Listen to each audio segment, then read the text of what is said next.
হাঁটার ভঙ্গিতে যেন মেশানো নদীর শ্রুতির সুর, হাসির ভেতর লুকানো শিউলি ঝরার নীরবতা। তাকে প্রথম দেখেই মনে হলো পৃথিবী আজ একটু অন্যরকম আলোয় ভিজে আছে। সে কি মানুষ, নাকি ভোরের আকাশে আটকে থাকা এক ফালি স্বপ্নের উড়ন্ত রেশ? চোখে তার অচেনা নীলের গভীরতা, যেখানে ডুব দিলে ফিরে আসার পথ ভুলে যেতে ইচ্ছে করে। চুলে তার সন্ধ্যার মেঘের আবছা ছায়া, কণ্ঠে বৃষ্টি নামার আগের গোপন গুঞ্জন। মনে হয় সে কথা বলে না, চারপাশে শুধু ঋতু বদলে যায়।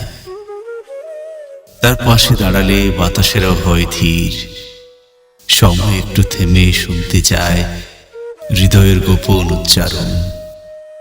কি আশ্চর্য, তার নীরবতাও যেন শব্দের চেয়ে জোরালো।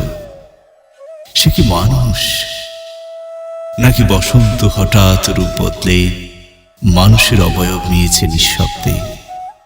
নাকি কোনো কবির বহুদিনের অপূর্ণ পংক্তি আজ রক্ত মাংসে হেঁটে বেড়ায় আমার সামনের এই বাস্তব রাস্তায়? তাকে দেখার পর থেকে আমি আর আগের মতো নেই। আমার ভেতরে প্রতিদিন নতুন করে ফুটে ওঠে অকারণ কুসুম, অকারণ আলো। হয়তো সে সত্যিই মানুষ, কিন্তু তার চলার ভেতর যে নদীর সুর, তার হাসির ভেতর যে শিউলি ঝরা নীরবতা, তাতে মনে হয় বিধাতা মাঝে মাঝে কবিতা লিখতে লিখতেই মানুষ বানিয়ে ফেলেন মানুষ।